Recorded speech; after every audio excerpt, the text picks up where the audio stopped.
ಈ ಒಂದು ಧನುರ್ಮಾಸ ಅಂದ್ರೆ ಮೊದಲನೇದಾಗಿ ಅದರ ಧನುರ್ಮಾಸ ಅಂದರೆ ಸೂರ್ಯನಾರಾಯಣ ದೇವರು ಪ್ರತ್ಯಕ್ಷವಾಗಿರ್ತಕ್ಕಂಥ ನಮ್ಮೆಲ್ಲೂ ಕಾಣ್ತಾ ಇರ್ತಕ್ಕಂಥ ಸೂರ್ಯದೇವರು ಒಂದೊಂದು ರಾಶಿಗಳಲ್ಲೂ ಬರ್ತಾ ಇರ್ತಾರೆ.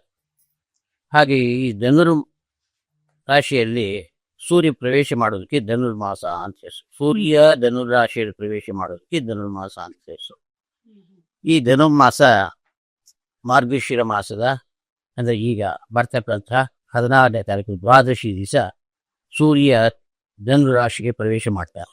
ಆ ಪ್ರವೇಶ ಮಾಡಿದಾಗ ಧನುರ್ಮಾಸ ಅನ್ನೋದು ಆರಂಭ ಆಗ್ತಕ್ಕಂಥದ್ದು. ಇಲ್ಲಿಂದ ಇನ್ನು 1 ತಿಂಗಳ ಕಾರ್ಯ ಇರುತ್ತೆ. ಅಂದರೆ ಪುಷ್ಯ ಮಾಸದ ಬಹುಳ ಅಂದರೆ ಕೃಷ್ಣ ಪಕ್ಷದ ಏಕಾದಶಿ ದಿನದವರೆಗೂ ಈ ಧನುರ್ಮಾಸ ಅನುಷ್ಠಾನಕ್ಕೆ ಇರ್ತಕ್ಕಂಥದ್ದು.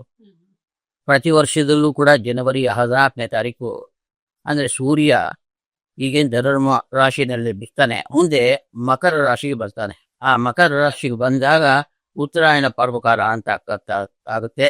ಅದೇ ಸೂರ್ಯ ಧನುರಾಶಿಯಿಂದ ಮಕರ ರಾಶಿಗೆ ಬರೋವರೆಗೂ ಈ ಧನುರ್ಮಾಸದ ಅನುಷ್ಠಾನ ಇದೆ.